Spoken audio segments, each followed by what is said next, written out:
never needing repairs, magically immune to countless forces trying to tear them apart piece by piece. Those romantic vessels would have sunk within hours of leaving port, because real ships weren't invincible structures. They were floating puzzles of wood that ocean was constantly trying to disassemble, piece by piece. Every morning, middle watch, North Atlantic winter. Lookout first hears it, soft hiss like steam escaping kettle, barely audible over usual creaking and groaning of ship's timbers. But experienced ears know sound. Means death seeping through hull one drop at time, and drops become streams faster than believed. Within minutes, hiss becomes steady whisper, then gurgle as hull seam opens under stress completely. Bilge water starts rising toward waterline. Ship that felt solid hour ago suddenly revealing true nature. As a barely controlled leak that floats only because men work constantly keeping the ocean outside where it belongs. Far from any harbor, with no dry dock or shipwright's yard for hundreds of miles available. Only medicine available is wood shaped by knives and wedges, sealed with hot tar burning hands.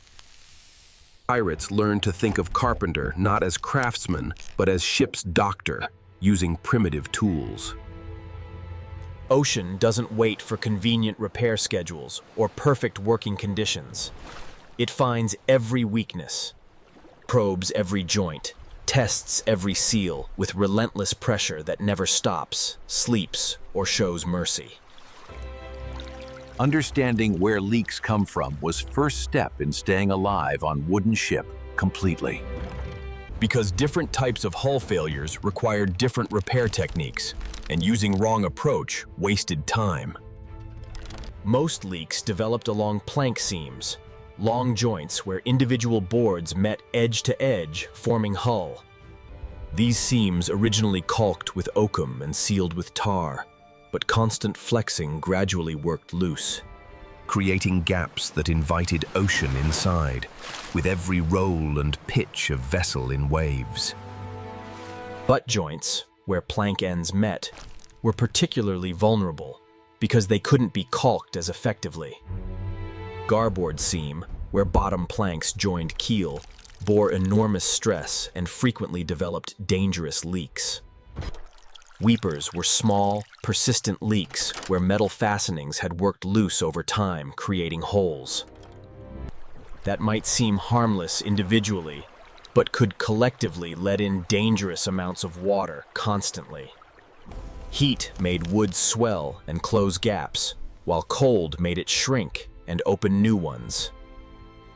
Heavy seas flexed entire hull like giant basket, putting stress on every joint and fastening, until something had to give way. Constant movement meant leaks could appear suddenly in sound areas.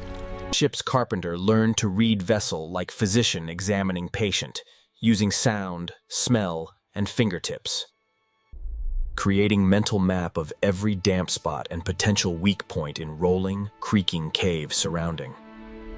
Let me paint full nightmare of what happened when ships started taking water faster than removal. Because reality was much worse than inconvenient dampness, it was cascading disaster, killing everyone aboard. Through multiple mechanisms that all fed into each other. Bilge, lowest part of ship's interior, normally contained water that sloshed around with unpleasant but familiar smell of stagnant brine, tar, and decomposing matter. But when smell changed to something sharper and more urgent, experienced sailors knew trouble beyond discomfort. Rising water threatened powder magazine, where barrels of gunpowder would become useless if wet completely, leaving ship defenseless against enemies who might appear at any moment during vulnerable repair operations. Damp powder didn't just fail to fire, it could misfire unpredictably, potentially exploding guns, killing crews. Breadroom, where dry food supplies stored, faced similar contamination risks. Wet ship's biscuit became moldy paste that could poison crew faster than enemy action. Without reliable food supplies, floating ships became coffins. Pump crews worked in increasingly desperate shifts, with constant thump, thump, thump of pump handles providing rhythm. That either meant salvation or futility, depending on whether water levels were rising or falling. Pirate survival technique number 1 was recalking, essentially performing surgery on the ship's hull using crude materials, and methods that were effective when executed properly by men understanding lives depended on details.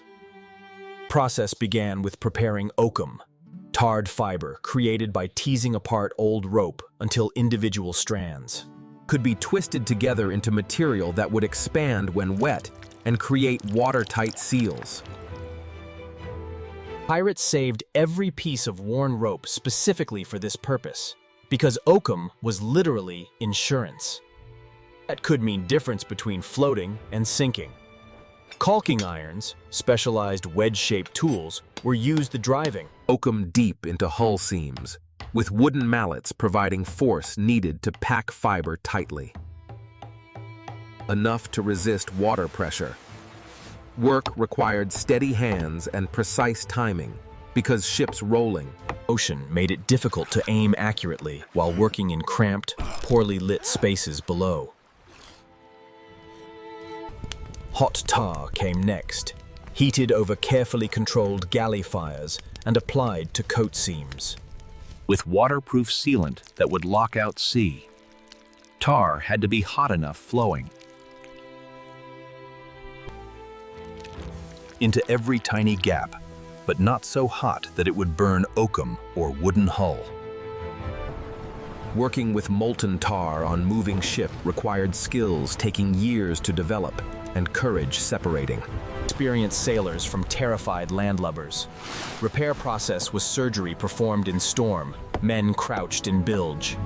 When oakum and tar weren't enough stopping significant leaks, pirates employed second survival technique, wooden wedges, and stopwater dowels that used ocean's own pressure to create increasingly tight seals, handling damage.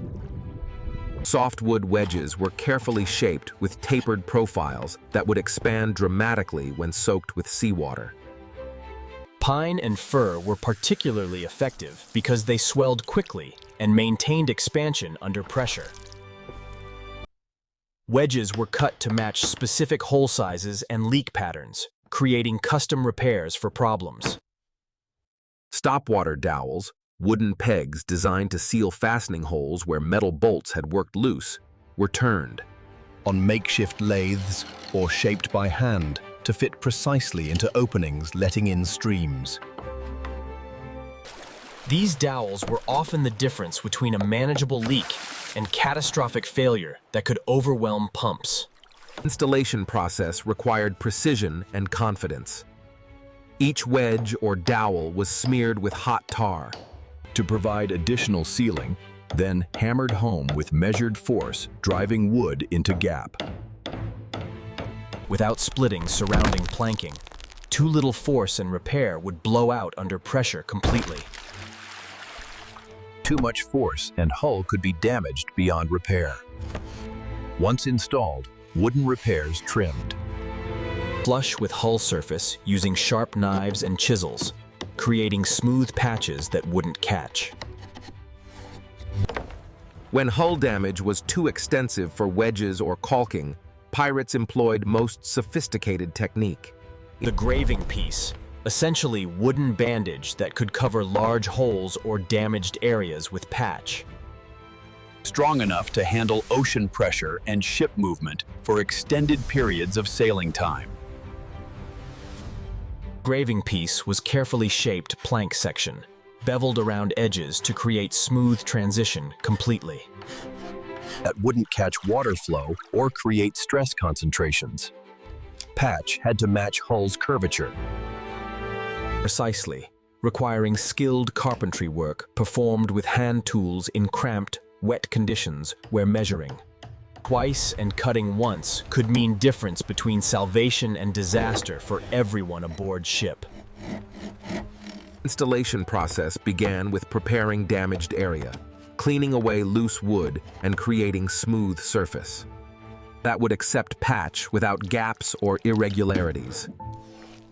Hot tar was applied like gasket, creating waterproof bed that would seal joint between patch and hull. Fastening required wooden tree nails, or clenched iron spikes driven through graving piece into solid hull timbers beneath for strength. Fourth and most comprehensive pirate repair technique involved using internal bracing to support damaged areas, while external patches were installed and cured, creating the complete repair system, addressing symptoms and causes. wooden shores, short timber spars cut to precise lengths, were wedged between internal deck beams and hull, creating pressure that held leaking planks tight against their repairs while tar cooled and oakum swelled to create permanent seals. Shores had to be positioned carefully to avoid interfering with pump operations or crew movement during continued emergency response. Seam battens, long wooden strips, were installed along major splits and cracks, held in place by small wedges called keys that distributed, clamping pressure evenly along entire length of damage. This technique prevented repairs from concentrating stress at single points where failures were most likely to occur. Cargo redistribution played crucial role in hull repair success. Moving heavy items low and central in ship reduced hull's tendency to flex and work under wave action, taking stress off damaged areas while repairs cured. Before morning, rough seas building from southwest, and ship's motion becoming more violent as waves increased. This was when all careful repair work got tested by conditions that could turn successful patches into catastrophic failures within minutes. Heavy slap of green water, solid ocean washing over. Deck with tremendous force created pressure waves that traveled through hull structure and found weakness. In emergency repairs, graving piece that had been holding steady for hours suddenly lifted. At one edge, as flexible tar bedding was compressed and released by forces, no repair Was designed to handle. Familiar hiss became urgent spit as water began forcing way. Past loosened patch edge, threatening to wash out entire repair and leave ship with hole larger than original damage. In dim lantern light, experienced eyes could see tar beginning to weep from stressed joints and oakum starting to work loose from seams that seamed. Secured just minutes earlier, emergency drill kicked in with precision of military combat. Fresh tar heated and applied immediately while men held lifting patch edge in position by brute force strength. Carpenter drove new tree nails through graving piece into solid wood beneath, creating additional fastening points. When ship repairs meant difference between life and death for everyone aboard, success depended on clear authority structures, defined responsibilities, and absolute discipline that prevented individual mistakes from destroying survival. Ship's carpenter owned everything related to hull integrity, water management, and structural repairs. His authority had to make rapid decisions about resource allocation and repair sequencing without wasting time. Cooper played critical supporting role by keeping water casks and food barrels tight and functional, ensuring that repair crews had adequate time to complete work without facing dehydration or starvation. Quartermaster enforced clear gangways and safety protocols, including strict rules about pipe smoking near tar. Operations and rope storage that could interfere with emergency movement. Hot tar and open flames created fire hazards that could destroy the ship faster than any leak, so prevention of disasters was just as important as primary repairs. All crew members were subject to immediate pump duty on Carpenter's orders, regardless of their normal watch assignments or specialized functions completely. When water was coming in faster than it could be removed, every available hand needed. Ship's articles included specific punishments for individuals who interfered with repair operations by blocking drainage. Scuppers with personal gear, or hanging wet clothing in areas where it could drip onto tar work or obstruct access to critical hull areas. Individual convenience never took priority over group survival when emergency repairs were underway. Wood and tar could save ships From sinking, but only disciplined crews could save themselves from panic and chaos that turned. Essential truth that separated surviving pirates from drowned ones. Far from any port, surrounded by endless ocean that showed no mercy to damaged vessels, they beat leaks not through superior materials or advanced technology, but through simple techniques executed perfectly by men who understood lives. depended on getting every detail right. Wood-shaped to bite into gaps and swell tight. Against water pressure. Tar heated to exact temperature that would flow into every crevice. But not burn materials it was meant to protect. Patches pressed firmly and fastened Securely to distribute loads across strong hull sections. Shores wedged precisely to support damaged areas without interfering with essential ship operations. Pumps that never stopped working, maintained by crews who understood that rhythm and endurance were more important than individual strength or heroic gestures. That looked impressive, but didn't move water efficiently. No miracles were required, just craft, discipline, and repetition of proven techniques until sea finally gave up trying to reclaim ship. Through that particular weakness. On wooden worlds surrounded by water, always seeking ways to enter and drag them to bottom, heroism wasn't loud or dramatic.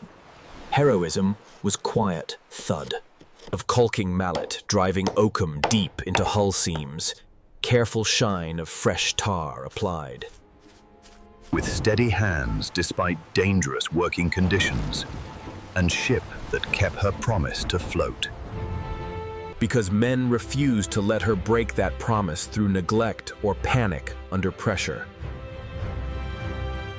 Pirates understood that ocean was patient but relentless, testing every repair, probing every weakness constantly, waiting for crews to make small mistakes that would cascade into big disasters threatening everyone. Their defense was equally patient and relentless, constant attention to details that landlubbers would never notice. Practiced responses that could be executed perfectly, even in conditions of extreme stress and danger. Courage of small tools meant trusting that simple techniques, properly applied, could overcome forces that seemed Overwhelming when viewed from the perspective of individual human capability. But pirates never faced ocean as individuals. They faced it as teams of specialists who combined skills could turn desperate emergencies into problems. With known solutions. Their wooden ships sailed safely, not because they were built better than Other vessels, but because they were maintained better by crews who never forgot that sea. Was always trying to take back what humans had temporarily borrowed through skill, courage, and determination. To keep working until job was finished and ship was whole again. Small tools, great courage. Wood and tar defeating endless ocean through human skill, discipline, and refusal to surrender to forces.